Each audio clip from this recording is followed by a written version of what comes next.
Yo guys, what's going on? BFViking here, and today, let's take a look at the ultimate Battlefield 1 setup, in my opinion at least. This might not work at all for you, but for me, this is probably the best class setup in the game. It works best in close range, but it can still be very competitive at those longer ranges. So of course, we're going to go with the medic class, as that gives us the ability to stay in the fight for much longer, and bring our fallen teammates back into the fight. Plus, it has the most versatile choice of weapons in the game, such as the Fedora of Aftermath and the Mondragon Sniper, both good for two different ranges and two totally different playstyles. So for our primary, we're going to go with the M1907 SL Sweeper, which is really good at everything overall. It's amazing in close range and can still perform quite well in medium and longer ranges, although this was a pretty close call between the M1906 Subzada and the Farquhar Hill. I found that the M1907 has a better overall performance. The recoil is very easy to control, the rate of fire is still quite good for close range, and the reload is extremely quick. Now,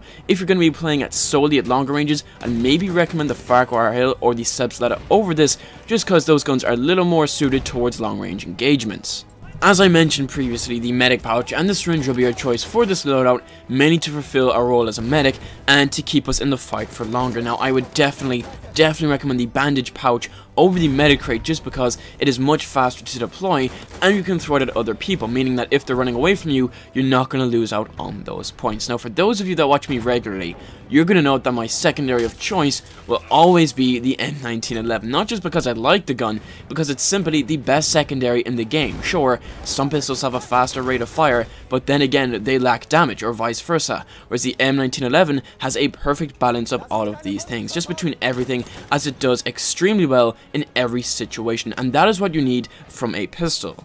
Probably my favorite thing about it though is its damage output. You can down enemies extremely fast, which is probably the most important thing that you're going to need in a secondary weapon. The last two pieces of my loadout are actually a lot more important than you might think, and that is grenades and melee weapons. So personally, I like the incendiary grenades just as they do damage over time. So if my grenade goes off and 2 seconds later the guy I'm throwing it at gets a couple bullets, that means that my grenade will still get the kill as it's doing damage over time, which more often than not works out in my favor. Now, a lot of people say, why don't you use the gas grenades? The gas grenades are probably the best in the game. Well, personally, I don't like the gas grenades, as they can be avoided very easily by just equipping a gas mask. And if they don't do damage, that might lead you into believing that an area is clear while there are still enemies present. The last bit of the loadout here is our melee weapon, and each melee weapon has a different takedown speed and damage. So a knife will offer speed, while an axe will offer damage. But the weapon that gives the perfect balance between the two is the Kope, which it's kind of like a machete type thing, but in my opinion is still the best melee weapon there is, as the takedowns are extremely fast and it still does quite a decent amount of damage. So guys, that's what I find to be the most effective loadout in the game. Most of the time, I can maybe go 50 plus kills while using this loadout. So make sure to give it a try for yourself and make any alterations that you find necessary. And make sure to let me know how you played down in the comments below.